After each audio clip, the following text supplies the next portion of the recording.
Mėly Lietuvos žmonės, kreipiuosi į kiekvieną iš jūsų, į jauną ir seną, globėją ir globotinį, šeimas ir šeimynas, tėvus, vaikus ir senelius. Visi jūs esate vienodai svarbus ir mylimi. Prieš kelias savaitės įžiebėme kalėdų eglutes. Sužibo išpuoselėti jaukus namai, visa aplinka mums kalba apie didžiojo įvykio beldimąsi į mūsų namų duris, į bendruomenės. Ir nesvarbu, kad mes esame skirtingi, taip ir turi būti.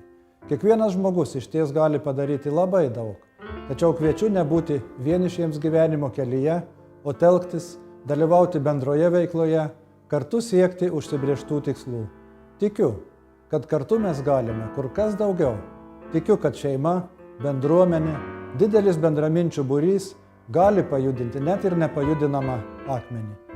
Sutinku, iš pradžių būna net sunku įsivaizduoti, kiek daug ir kokių reikšmingų darbų mes galime nuveikti pasitelkę kaimynus, bendruomenės. Tad kviečiu dirbti kartu siekti mums visiems bendrų tikslų. Bendruomeniška veikla tai lyg savanorystė, tai pagalba vienas kitam.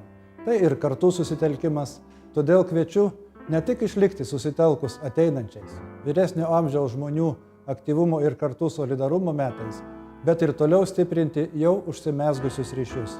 Mes visi, tėvai, vaikai ir seneliai, esame vienas su kitu glaudžiai susiję. Esame viena didelė šeima ir dar didesnė bendruomenė. Todėl mylėkime vienas kitą, gerbkime, nebūkime susipriešinę, tegul gyvuoja kartų draugystė ir solidarumas. Juk kuo stipresnė bus visa mūsų bendruomenė, tuo stipresni būsime ir mes, Lietuva.